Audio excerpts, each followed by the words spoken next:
Back in the summer of 2021, there was this young couple living out a dream that, let's be honest, a lot of us have probably scrolled through on our phones.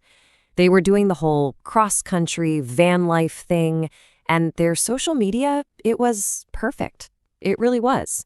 Just this picture of freedom, incredible landscapes, and this amazing love story set against America's national parks. But that's the thing about those perfect pictures, isn't it? They only ever show you exactly what someone wants you to see. And behind this beautiful, curated story, a tragedy was brewing, one that would end up capturing the attention of the entire world. So let's dig into how this picture-perfect journey completely unraveled. All right, so who are we talking about here? Well, first you have Gabrielle Petito, or Gabby, a really vibrant and creative 22-year-old. And with her was her fiancé, Brian Laundrie. The plan seemed simple enough, They packed up their converted Ford van and they were going to go explore all these amazing national parks and, at the same time, build a kind of brand around the whole van life movement.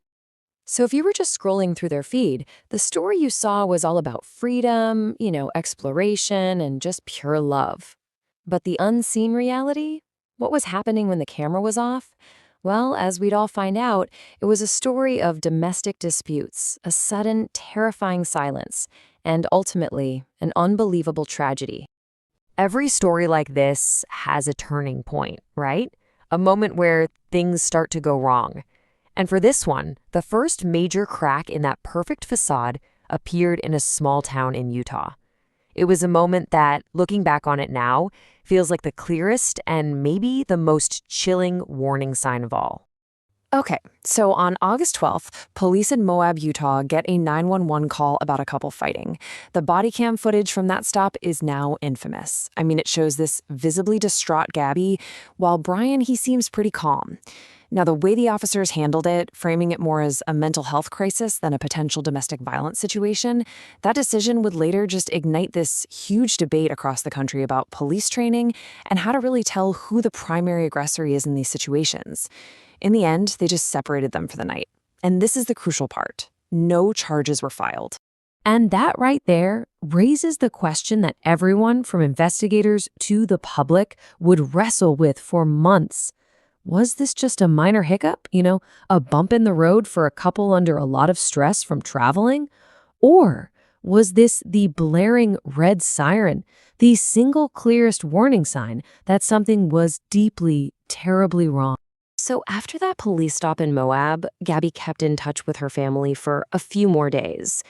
But then the regular updates, those happy Instagram posts, the constant texts, they all started to feel a little off. And then they just stopped completely. The timeline here is just bone-chilling when you lay it out. In late August, her family starts noticing that the texts they're getting don't really sound like her. And then, nothing. Silence. On September 1st, Brian Laundrie pulls up to his family's home in Florida, driving Gabby's van. For 10 whole days, nobody says a thing. Finally, on September 11th, Gabby's family officially reports her missing. He came back alone.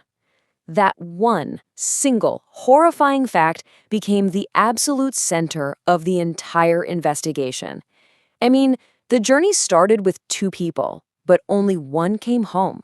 And his behavior when he got back, it was just a laundry list of red flags. He didn't just show up alone. He gave zero explanation to Gabby's frantic family. He lawyered up almost immediately. He completely refused to speak to investigators. And then, just as the search for Gabby was exploding all over social media, he just disappeared. Pretty soon, the search for GabbyPetito became a national obsession. Social media just blew up. You had all these armchair detectives trying to piece together clues. And this massive public involvement was a double-edged sword, It amplified the call for answers, for sure, but it also fueled the storm of rumors and misinformation that actually made the real investigation harder. But the search was about to come to a heartbreaking end. On September 19th, in the Bridger-Teton National Forest in Wyoming, human remains were found. And 2 days later, the news everyone was dreading was confirmed. It was Gabby Petito. Her death was officially ruled a homicide. Then, about a month later, on October 20th, after weeks of searching a Florida nature reserve, Brian Laundrie's remains were also discovered. And with him, they found a notebook. And inside that notebook was a written confession. So even though the criminal case was essentially closed, this story was far, far from over. The aftermath of Gabby's death really sparked a national conversation and has created a legacy that honestly just continues to grow. The impact here goes so much further than just this one case. It really forced a nationwide conversation about how to spot the subtle, often hidden signs of domestic violence.